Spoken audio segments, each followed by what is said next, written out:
कटकट्टी में, भीमटोला में, जहां पर नदी कटाव का काम होना बाकी है, हम आपसे वादा कर रहे हैं कि इंशाअल्लाह ताला ये काम करवाएंगे।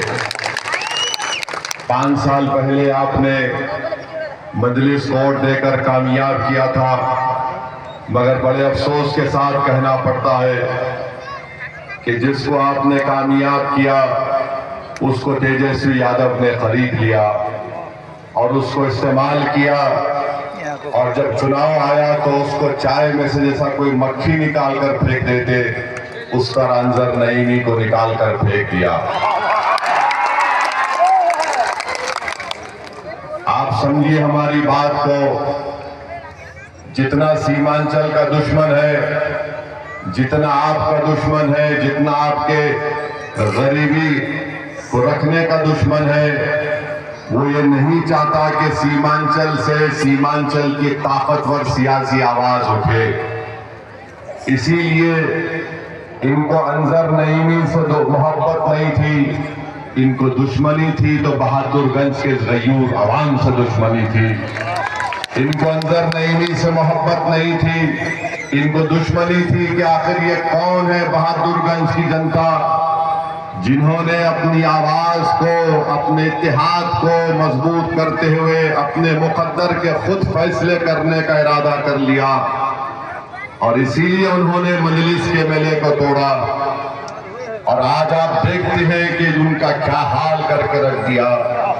मगर मैं आपसे वादा कर रहा हूं, तौसीफ आलम मजलिस में आया है तो इंशाअल्लाह ताला हम जब तक जिंदा रहेंगे, या फिर तौसीफ आलम को अल्लाह जब तक जिंदा रखेगा, तौसीफ आलम मजलिस को छोड़कर नहीं जाएगा। इस बात का हम आपको तयकीन दे रहे हैं इंशाअल्लाह ताला।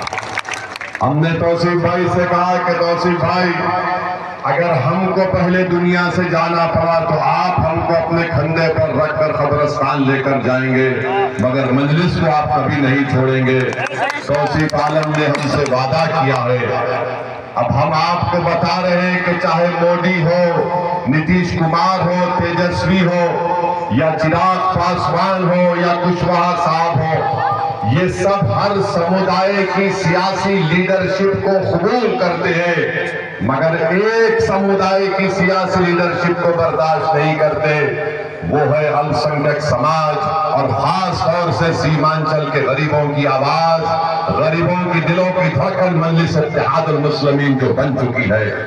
ये इसको पसंद नहीं करते, चाहे दिल्ली में बैठी मोदी हो, पटना में बैठा नीतीश कुमार हो या तेजस्वी हो, ये सबका कबूल करेगा, मगर जहां पर बात आएगी मुसलमान की तो बोलेंगे नहीं, ये नहीं हो सकता। ये चाहते ये है कि हमेशा आपको जंजीरों में जकड़ कर रख दिया जाए, ये चाहते ये है कि हमेशा सीमांचल को पसमानदा रख दिया जाए, ये चाहते हैं कि कभी जिन गांव का नाम हमने लिया वहां पर कभी नदी कटाव का काम ना हो, ये चाहते ये है कि हमारे बच्चे ना पढ़े, ये चाहते ये है कि हमारी बेटियां तालीम याफ्ता ना बने, ये चाहते ये है कि हमारे किसानों को उनकी फसल का रेट ना मिले। ये सीमांचल के दुश्मन है। मैं आपसे अपील कर रहा हूं, 11 तारीख को आपको मोदी को, नीतीश कुमार को, तेजस्वी को एक बेहतर जवाब देना है। पतंग छाप को बटन दबाकर आपको देना है। सीमांचल की एक आजाद आवाज जरूरत है। याद रखो, जब आप और हम मिलकर सीमांचल जिंदाबाद का नारा लगाते हैं तो उसका मतलब यह है कि जिंदों की सरजमीन है, ये मुर्दों की सरजमीन नहीं है। ये जिंदों की सरजमीन इसलिए है कि उन्होंने मजलिस का हरा परचम थाम लिया। ये जिंदों की सरजमीन इसलिए है कि बरसों की दिलफरेब झूठ को आपने मुस्तरद कर दिया और आपने महसूस कर लिया कि हमारा नेता सीमांचल का बेटा होगा। कोई पटना में बैठने वाला जालिम सीमांचल की आवाज को न समझता है न बोल सकेगा। अगर आप तौसीफ आलम को छोड़कर और दूसरी पार्टी के उम्मीदवार को डालने का सोच रही है तो याद रखिए, जिसको सुनाई नहीं देता तुम्हारा गम, जो तुम्हारे आंख में आंसू है उसको देख नहीं सकता, जो तुम्हारी नाइंसाफी को अपनी नाइंसाफी नहीं समझ सकता, बहादुरगंज की जनता, सीमांचल की जनता वो तुम्हारे वोट का हकदार नहीं है। वोट का जो तुम्हारी तकलीफ को अपना तकलीफ समझे, जो तुम्हारे आंसू को अपने आंसू समझे, जो तुम्हारे बच्चों को देखकर अपने औलाद की तरह उनकी तरक्की के और स्कूल का इंतजाम कर सके, जो रिश्वतखोरी का भ्रष्टाचार का खात्मा कर सके, जो नदी कटाव का काम करा सके, जो सीमांचल के किसान को इंसाफ दिला सके, जो सीमांचल के नौजवानों का मुस्तकबिल रोशन करे, ये काम अगर कोई कर रहा है तो ओवैसी और मजलिस इत्तेहादुल मुस्लिमीन कर रही है।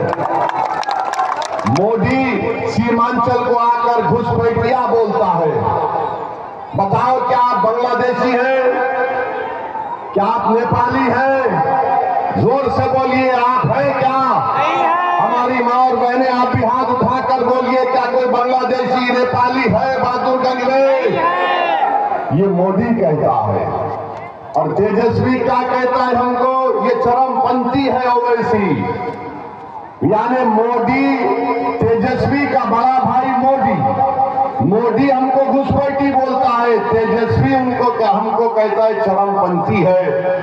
तो कौन चरमपंथी है लालू परिवार के निगाहों में? जिसके सर पर टोपी है वो चरमपंथी, जो हमारी माँ और बहनों के सर पर दुपट्टा या हिजाब है वो चरमपंथी, जिसके चेहरे पर दाढ़ी है वो चरमपंथी, जो अल्लाह की इबादत करता है वो चरमपंथी, जो पंच वक्ता नमाजी है वो चरमपंथी, जो रमजान के रोजे रहता है वो चरमपंथी, जो बालक हमेशा मस्जिद को जाता है वो चरमपंथी, जो बच्चों को कुरान की तालीम सिखाता है वो चरमपंथी है। और कौन चरमपंथी नहीं है? जो लालू के आगे अपना सर को झुका दे वो चरमपंथी नहीं है। जो लालू परिवार की चौखट पर जाकर भीख मांगे वो चरमपंथी नहीं है। जो लालू की तारीफ करे, उसके बेटा की तारीफ करे, तो सुनो तेजस्वी, तुम्हारे कान और दिमाग में मैल है, उसको निकाल कर सुन लो। अगर अल्लाह की इबादत करना चरमपंथी है, रसूलुल्लाह सल्लल्लाहु अलैहि वसल्लम से दुनिया की हर चीज से ज्यादा मोहब्बत करना चरमपंथी है, तो सुन ले तेजस्वी, हम चरमपंथी कहलाने को तैयार है, मगर अल्लाह उसके रसूल को छोड़ने को कभी तैयार नहीं है। तेजस्वी ने ओवैसी को चरमपंथी कहकर आप तमाम की तौहीन की है। हमारी माँ और बहनों की, हमारे बुजुर्गों की, हमारे गयूर नौजवानों की। अरे मैं 5 मर्तबा का सांसद हूँ, मुझे 2 मर्तबा बेहतरीन सांसद का अवार्ड से नवाजा गया, मैं 2 मर्तबा का विधायक हूँ। आज बताओ ये कौन सी जबान में तेजस्वी बोल रहा है? बोलो प्रोफेसर, जो तुम आज तौसीफ आलम के पास 5 पार्टी का पानी पीकर तुम आज हमसे मुकाबला करने को आ रहे हो। तुम जिसको मुख्यमंत्री बनाना चाहते हो वो 17% बिहार की जनता को चरमपंथी कह रहा है। बताओ सीमांचल की गयूर जनता, बताओ बिहार की 17% अल्पसंख्यक समाज के मुसलमान, क्या तुम चरमपंथी और घुसपैठी बोलने वालों को वोट दोगे? क्या तुम चरमपंथी और घुसपैठी वालों को वोट दोगे? अगर नहीं दोगे तो फिर 11 तारीख को पतंग छाप को कामयाब करना है, और आप कामयाब करेंगे इंशाअल्लाह ताला। सुन लो मोदी, अमित शाह, नीतीश कुमार, चिराग पासवान और तेजस्वी, मजलिस के लीडर को गाली देने से तुम ये समझ रहे हो कि हमको कुछ फर्क पड़ता नहीं पड़ता। अल्लाह हमारे दिलों का हाल जानने वाला है। सुनो तेजस्वी, सुनो नीतीश कुमार और मोदी, सीमांचल के हर घर में मजलिस का पतंग छाप का पैगाम पहुंच चुका है। अरे 10 साल का मासूम बच्चा हमको देखकर कहता है ये पतंग छाप जा रहा है, पतंग छाप जा रहा है। अब तुम इस मोहब्बत को नहीं निकाल सकते। तेजस्वी, हम मर भी जाएंगे ना तो ये लोग याद करेंगे कि एक पतंग छाप वाला आकर हमारे दिल में इस बात को पैदा कर दिया कि हमारे मुकद्दर के फैसले हम लेंगे। एक पतंग छाप का नाम लेकर आया जिसने कहा कि अगर 14% के लोग 15 साल मुख्यमंत्री रह सकते हैं, तो 17% के लोग भी मुख्यमंत्री बन सकते हैं। इंशाअल्लाह ताला आपके बार मुख्यमंत्री सीमांचल का बेटा बनेगा इंशाअल्लाह ताला। लड़ाई उप मुख्यमंत्री की नहीं है, लड़ाई मुख्यमंत्री की है। हम आगे बढ़ेंगे और कोई हमको रोक नहीं सकेगा। और तेजस्वी याद रखो, तुमको पता चलेगा चरमपंथी के माने क्या है। तुम जितना गाली देना हमको गाली दे दो, मगर असदुद्दीन ओवैसी को सीमांचल की जनता से मोहब्बत करने और उनके लिए काम करने से अगर कोई चीज रोक सकती है तो मेरी मौत है और कुछ नहीं है। और सुनो तेजस्वी मोदी और ये जो कांग्रेस का एक नेता बोलता है हमारे बारे में, अरे तू डरता होगा मौत से, मैं मौत को बगलगीर करने को तैयार हूं। तू तैयार है बता? अरे मौत तो सबको आनी है, सबको जमीन में जाना है, मगर तुम में और मुझ में फर्क ही है कि जब तक जिंदा रहूंगा शेर की तरह भागता रहूंगा इंशाअल्लाह होगा। मजलूमों की आवाज बनता हूं, कमजोरों को अपनी आंखों में मजबूत समझता हूं। ये मजलिस का पैगाम है। तो 11 तारीख को पतन छाप पर बटन दबेगा, इंशाअल्लाह दबेगा। पूरा बहादुरगंज में 1 लाख पार होगा तौसीफ आलम, 1 लाख पार होगा तौसीफ आलम इंशाअल्लाह ताला। आपसे उम्मीद करते हैं, आपसे गुजारिश करते हैं, अपने इत्तेहाद को मजबूत रखिए।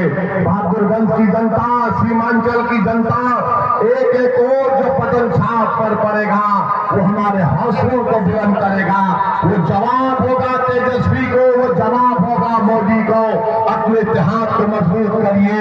तो लगाइए नारा हमारे साथ, सीमांचल की जनता जिंदाबाद, बहादुरगंज की जनता जिंदाबाद, बहादुरगंज की जनता जिंदाबाद, हमारा इत्तेहाद जिंदाबाद, हमारा इत्तेहाद जिंदाबाद। नारे तकबीर, नारे तकबीर। बहुत बहुत शुक्रिया, क्योंकि देरी हुई, मगर इंशाअल्लाह ताला बाद में आकर तफसीली आपसे हम बात करेंगे। आप तमाम का शुक्रिया। अस्सलाम वालेकुम व रहमतुल्लाहि व बरकातहू।